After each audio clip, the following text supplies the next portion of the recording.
2 অধ্যায় 1 থেকে 5 পদ।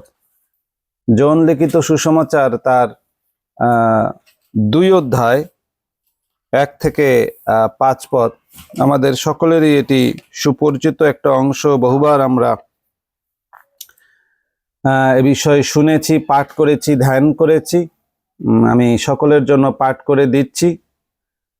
আর তৃতীয় দিবসে গালিলের কান্না নগরে এক বিবাহ হইল এবং যিশুর মাতা সেখানে ছিলেন।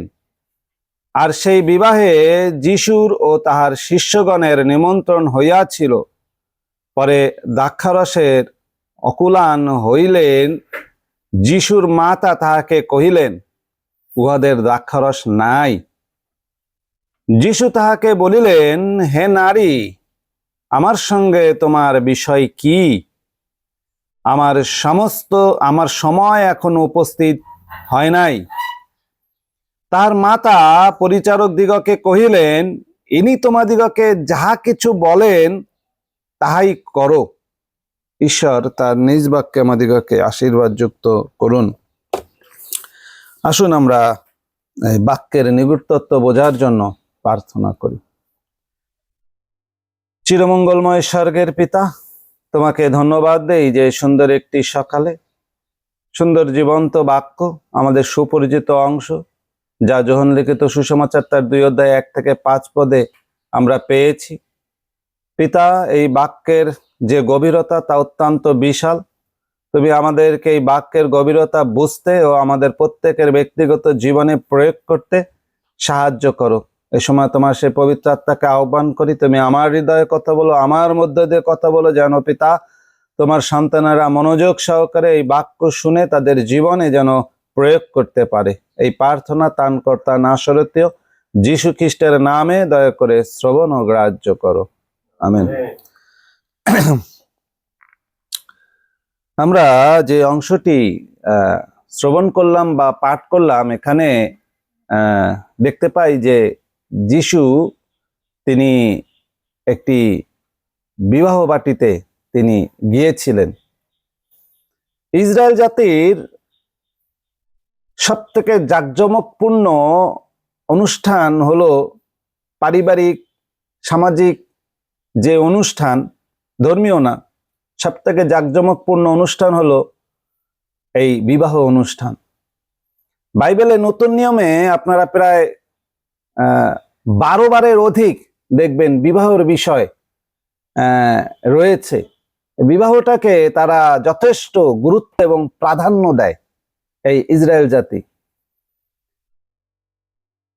যিশু এবং তার মা সেই বিবাহ বাটিতে ছিলেন। ধারণা করা যেতে পারে যে যে পরিবারের বিবাহ, ওই পরিবারের নিশ্চয়ই নিকটতম আত্মীয়, যদিও বা বাইবেলে লেখা নাই, কিন্তু যেহেতু তারা দাওয়াত পেয়েছেন, ধারণা করা যেতে পারে যে যিশুর মা সেই পরিবারের আত্মীয় ছিলেন বিধায় তারা দাওয়াত পেয়েছে। ইসরায়েল জাতির নতুন নিয়মে আমরা ইসরায়েল জাতির যে বিবাহ বিষয় দেখি, এরকম ধারণা অনেক জ্ঞানীগুণী করে থাকেন যে বিবাহের সময়, বিবাহের আগে বরপক্ষ মেয়েদের বাটিতে আসে, যেটাকে বলে এঙ্গেজমেন্ট। আর এই এঙ্গেজমেন্ট বাগদান, যেমন যোসেফ মরিয়ম তাদের বাগদান হয়েছিল, বাইবেলে আমরা দেখতে পাই। এই বাগদান অনুষ্ঠানে মেয়ে পক্ষ তাদের সর্বোচ্চ চেষ্টা থাকে বরপক্ষকে সন্তুষ্ট করার, এবং সন্তুষ্টের সব থেকে সেরা যে উপায় সেটা ছিল তাদের দ্রাক্ষারস, আঙ্গুরের রস, আঙ্গুরের জুস। আর বর যদি সেই আঙ্গুরের রস খেয়ে যদি সন্তুষ্ট হতো, তাহলে এইভাবে প্রতিজ্ঞা করে যেত কন্যা পক্ষকে যে আমি খুবই খুশি এবং আমি বিবাহ করতে আসব, কিন্তু আমি কবে আসব আমি জানি না, পিতা জানেন। এই সেম কথা যিশু শিষ্যদেরকে বা ইহুদিদেরকে বলেছিলেন যে আমি জানি না, কিন্তু আমার পিতা জানেন কবে তিনি তার দ্বিতীয় আগমন হবে, আমরা কেউ জানি না। পরের ক্ষেত্রে যখন সময় উপস্থিত হয় বরের এই বিবাহ বাটিতে আসার, তখন বাক্য বলে যে মনুষ্যপুত্র কিভাবে আসবে? চোরের ন্যায় আসবে। বর কখন আসবে কন্যাপক্ষ জানে না, হঠাৎ বর এসে উপস্থিত হয়। কিভাবে আমরা জানতে পারি? 10 কুমারীর গল্প আমরা বাইবেলে দেখতে পাই। তারা জানতো না যে বর কখন এসে উপস্থিত হবে, হঠাৎ এসে উপস্থিত হয়েছে। এবং বর আসার পরে পুনরায় এই কন্যাপক্ষের তাদের প্রস্তুতি থাকে, যেভাবে হোক এই বরকে আমরা সন্তুষ্ট করব। আর মাধ্যম হলো বিভিন্ন খাদ্য খাবারের পরে এই আঙ্গুরের রস। আর বর সেই আঙ্গুরের রস খেয়ে যদি তৃপ্ত হয়, সে বলে ঠিক আছে, আমি খুশি। আর যদি খুশি না হয়, সারা জীবন এই কন্যাকে খোটা দেয়, কথা শোনায়, তোমার বাবা আমাকে এই আঙ্গুরের রস খাইয়ে তৃপ্ত করতে পারেনি। এই খোটা আমরা বাইবেলে দেখতে পাই। যাকব তার স্ত্রীদেরকে করেছিল কি?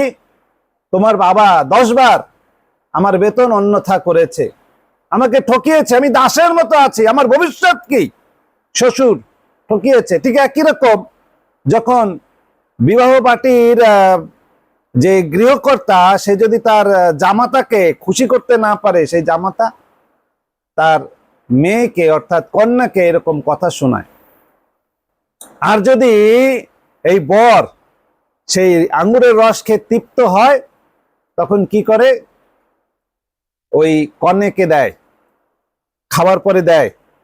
এর মানে আমি প্রস্তুত তোমাকে গ্রহণ করার জন্য, আমি খুশি হয়েছি আঙ্গুরের রসকে।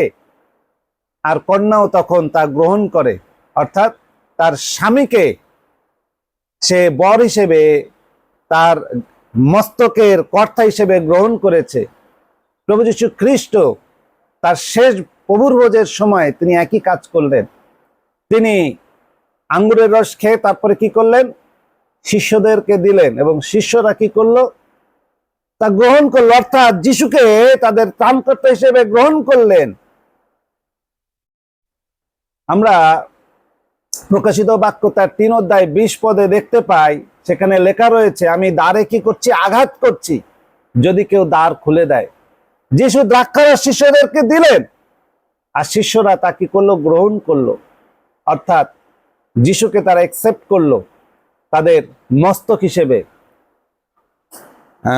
প্রকাশিত বাক্যে আমরা দেখতে পাই মনুষ্য পুত্রের বিবাহ ভোজ, সেখানে মণ্ডলীর সাথে প্রভু যীশু খ্রিস্টের যে সম্পর্ক, সেই বিষয় বলছেন, আমাদেরকে বিবাহ করে তার সাথে যুক্ত করেছেন।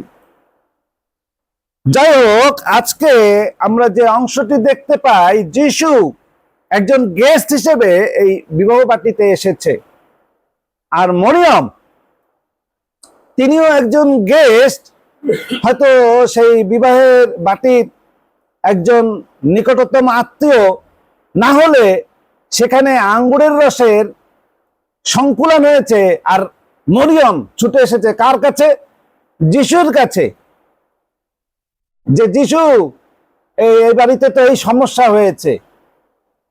মরিয়ম যিশুকে দেখেছে একজন গেস্ট হিসেবে, যিশুকে প্রাধান্য দিচ্ছে একজন অতিথি হিসেবে। এই বাড়ির এই যে আঙ্গুরের রসের কমতি হয়েছে। আমি দেখলাম বিনোদের বাড়িতে যখন জগদীশের বিবাহ অনুষ্ঠান হয়, অনেকে অতিথি যারা এসেছে তারা কি করলো? তাদের সামর্থ্য অনুযায়ী তারা ছোট ছোট কাজ তারা অংশগ্রহণ করলো। যেমন লোকের ছোট পিসি, সে দেখলাম যে সুন্দর সাজুগুজু করে এসেছে সেই গায়ে হলুদে, কিন্তু ফাঁকে সে কি করছে? ওই খাবার পরিবেশন করছে। এটা তার দায়িত্ব ছিল না, হয়তো তারা বলে নাই আপনাকে এটা করতে হবে, কিন্তু একজন গেস্ট হিসেবে এসে দেখছে যে এটা আমি একটু করি, হ্যাঁ এটা একটু প্রয়োজন আছে। ঠিক মরিয়ম একই ভাবে যিশুকে একজন অতিথি হিসেবে তার যে ভূমিকা সেটা পালন করার জন্য বললেন। আর তাই যিশু বললেন, হে নারী, তোমার সাথে আমার বিষয় কি?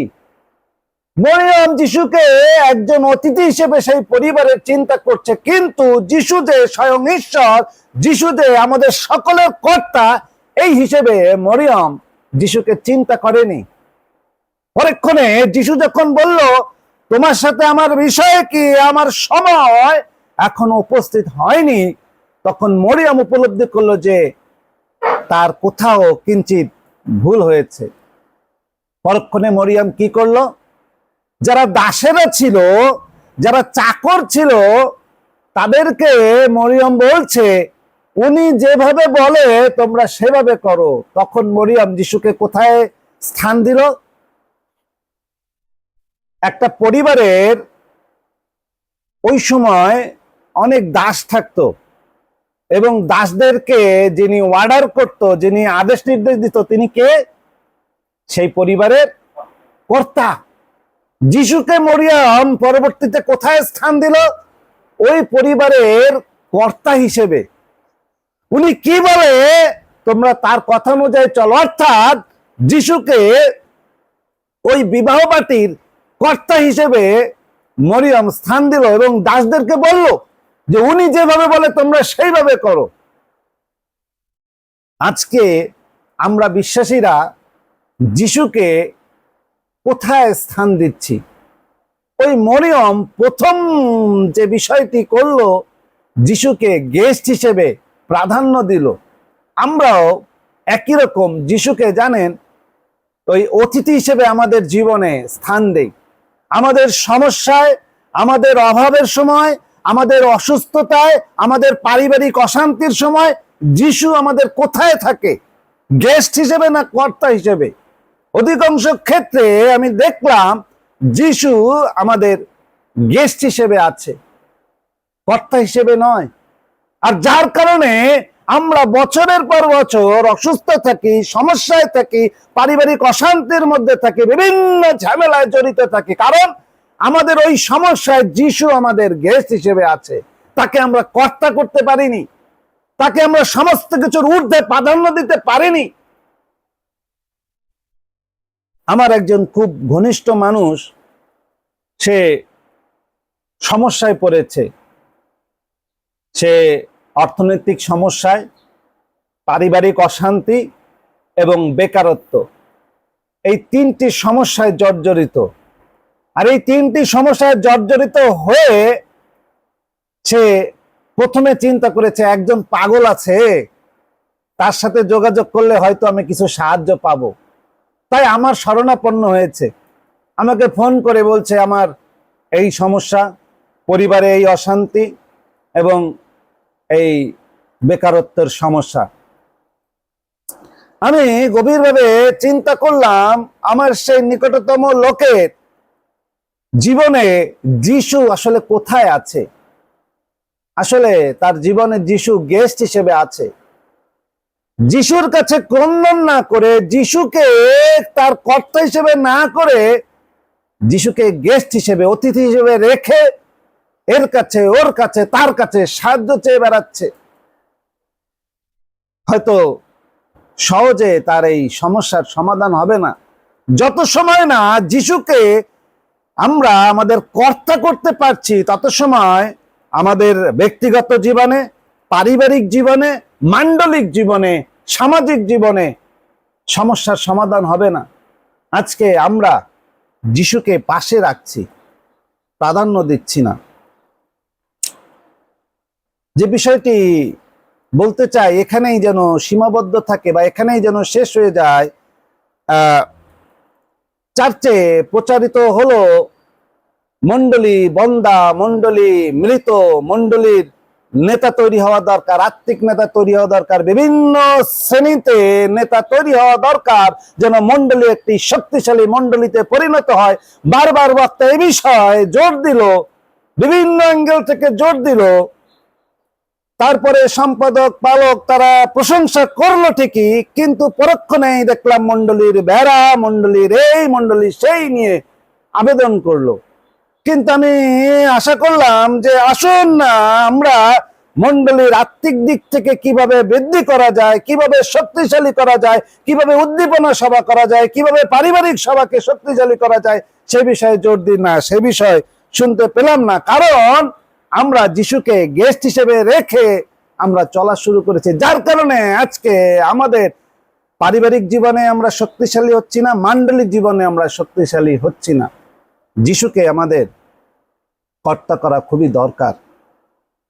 আমরা একটা আরেকটি সুপরিচিত অংশ আমরা দেখব, প্রথম সমুয়েল তার আমরা সকলে জানি, বহুবার এই বিষয়ে আমরা প্রচার কিংবা পাঠ বা ধ্যান করেছি।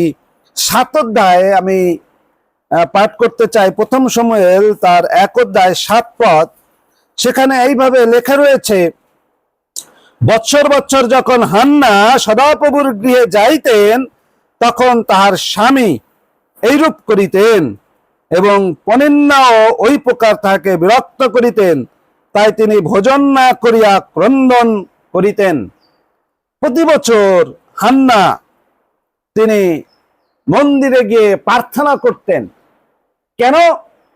কারণ তার সন্তান ছিল না এবং তার যে সতীন সেই পনিন্না যেহেতু সে বন্দা, তাই তাকে বিরক্ত করত, হিংসা করত, তাকে বিভিন্ন কথা শোনাতো।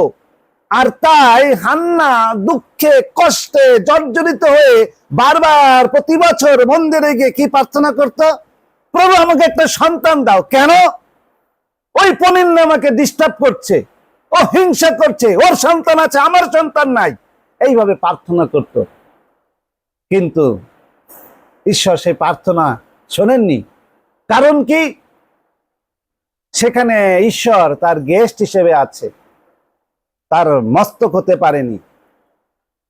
আমরা অনেক সময় আমাদের চাহিদাগুলো আমাদের জগৎ কেন্দ্রিক হয়, আমাদের আত্মকেন্দ্রিক হয়, আমাদের সমস্ত চাহিদা এই জগতে সুখে শান্তিতে থাকার জন্য হয়, যার কারণে অনেক সময় আমাদের প্রার্থনার উত্তর আমরা পাই না। কিন্তু এই হান্না তিনি বছরের পর যখন এই মন্দিরে গিয়ে প্রার্থনা করেছে, তিনি ইসরায়েল জাতির অবস্থা দেখেছে। সেখানে যিনি প্রধান যাজক তার নাম কি? এলি। এই পেট তার বড় হয়েছে, চোখে খুব ভালো দেখতে পায় না। একজন প্রধান যাজক যার আত্মিক নেতৃত্ব দিয়ে একটা জাতিকে সঠিক পথে আনবে, তিনি এক চোখে দেখতে পায় না, এত পেট বড় হয়েছে যে চলতে ফিরতে পারে না। সে কিভাবে একটা জাতির আত্মিক সমস্যা সমাধান করবে? সমাধান করতে পারবে না। এটা কে দেখেছে? হান্না। তিনি যতবার গিয়েছে দেখেছে আমাদের প্রধান যাজকের এই সমস্যা। দ্বিতীয় সমস্যা কি? এই প্রধান যাজকের যারা উত্তরসূরি, সেই হপনি এবং পিনহাস, তারা এই যাজকের 2 ছেলে, তারা কি করছে? যত মেয়েরা মহিলারা উৎসর্গ করার জন্য আসছে তাদেরকে ডিস্টার্ব করছে, তাদের সাথে ব্যভিচার করছে এবং জোরপূর্বক মাংস ব্যবস্থার বহির্ভূত হয়ে ব্যবস্থাকে লঙ্ঘন করে তারা মাংস ছিনে নিয়ে গিয়ে তারা তা খাচ্ছে। এটা কে দেখছে? হান্না দেখছে। আর হান্না মনে মনে উপলব্ধি করছে এই ইসরায়েল জাতির জন্য একজন আত্মিক নেতার খুবই প্রয়োজন, না হলে আমার জাতি তারা বিপদগামী হবে, ধ্বংস হয়ে যাবে। হান্না তার পরিবর্তন করে দিল প্রার্থনাকে। এতদিন প্রার্থনা করেছে, প্রভু আমাকে সন্তান দাও, আমার এই যে সতীন সে আমাকে ডিস্টার্ব করছে। কিন্তু যখন এই জাতির সমস্যা দেখেছে, তার প্রার্থনা সে পরিবর্তন করে কি বলছে? আমরা যদি প্রথম সময়ের 1 অধ্যায় 11 পদ দেখি, সেখানে হান্না তার প্রার্থনাকে পরিবর্তন করে ফেলেছে। সে কি করছে?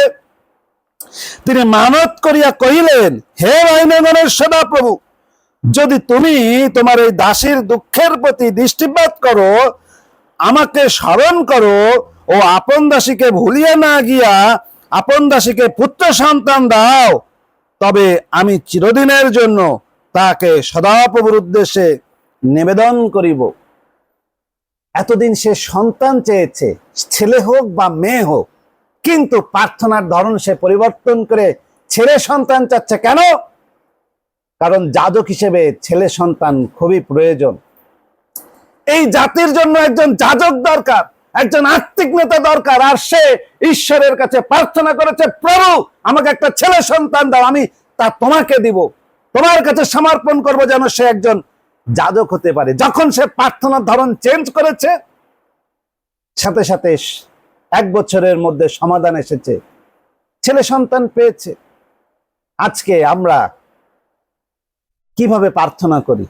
সবসময় আমার এইটা দরকার, আমার এই টাকার দরকার, টাকা থাকলে ব্যাংকে আমি আমার ইচ্ছা মতো চলতে পারবো, আমার পরীক্ষায় পাশ করা দরকার, তাহলে ভালো চাকরি পাবো, আমার এই সুস্থ হওয়া দরকার, তাহলে আনন্দের সহিত বেড়াতে পারবো, সব আমার জন্য।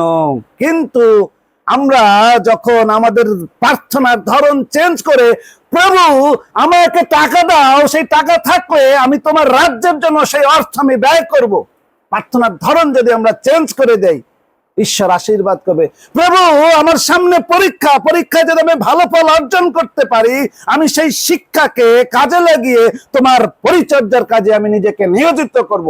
প্রার্থনার ধরন যখন আমরা চেঞ্জ করে আমাদের অতিথি হিসেবে নয়, কিন্তু মস্তক হিসেবে ঈশ্বরকে রাখবো, ঈশ্বর আমাদের প্রার্থনার রব তিনি শুনবেন। যিশুকে যখন সেই পরিবারের কর্তা হিসেবে মরিয়ম দাঁড় করালেন, তখন আশ্চর্যজনক ভাবে এত ব্লেস সেই পরিবারে আসলো। বরপক্ষ তারা প্রশংসা করছে। প্রথমে মানুষ ভালো দ্রাক্ষারস দেয়, কিন্তু তোমরা ভালোটা রেখে দিয়েছো, প্রশংসা করছে। মানে ওই বর তার শ্বশুর বাড়ির সকলকে প্রশংসা করছে, মেয়ের আজীবন আর কথা শুনতে হবে না, সারা জীবন ওই মেয়ে আনন্দে থাকবে। ওই কথা স্মরণ করে তোমার বাড়িতে বিবাহ বাটিতে এত সুন্দর দ্রাক্ষারস খেয়েছি। কে করলেন? যিশু। তখনই করলেন যখন যিশু সেই বিয়ের কর্তা হিসেবে তিনি স্থান পেলেন। আজকে আমরা আমাদের যিশুকে, আমাদের প্রার্থনাকে কোন পর্যায়ে রাখছি? আমরা কি ঈশ্বরকে প্রাধান্য দিচ্ছি, না আমাদের ব্যক্তিগত জীবনকে প্রাধান্য দিচ্ছি? আমরা কি আমাদের প্রার্থনায় আমাদের জন্য চাচ্ছি, নাকি ঈশ্বরের জন্য চাচ্ছি? আজকে কি আমরা যিশুকে আমাদের কর্তা করতে পারছি, নাকি অতিথি হিসেবে রেখেছি? যদি অতিথি হিসেবে রাখি, তাহলে আমাদের এই আত্মিক পথে চলা সম্ভব হয়ে উঠবে না। যখন আমরা আমাদের প্রার্থনার ধরন ঈশ্বর কেন্দ্রিক করব, তখনই আশ্চর্য পরিকল্পনা ঈশ্বর তৈরি করবেন।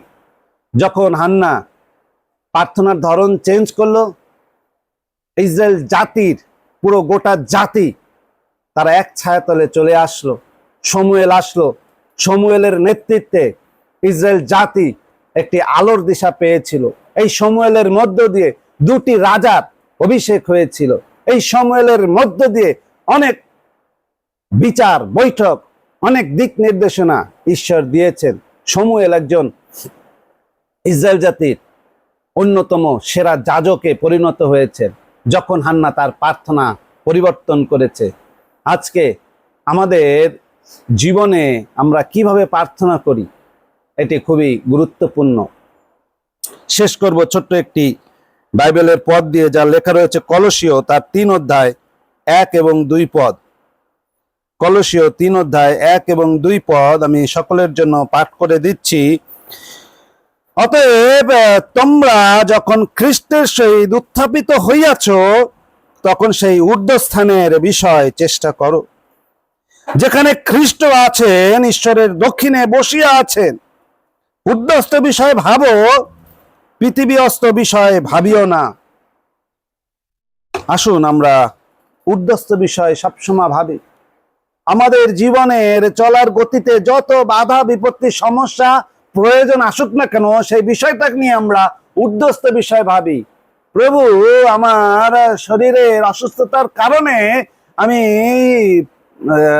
যতটুকু পরিশ্রম করা দরকার করতে পারছি না, তুমি আমাকে যদি সুস্থ করে দাও, আমি তোমার জন্য অন্তত 1 ঘন্টা কাজ করব। এইভাবে আমাদের প্রার্থনার ধরন ঊর্ধ্বস্ত বিষয় রাখি।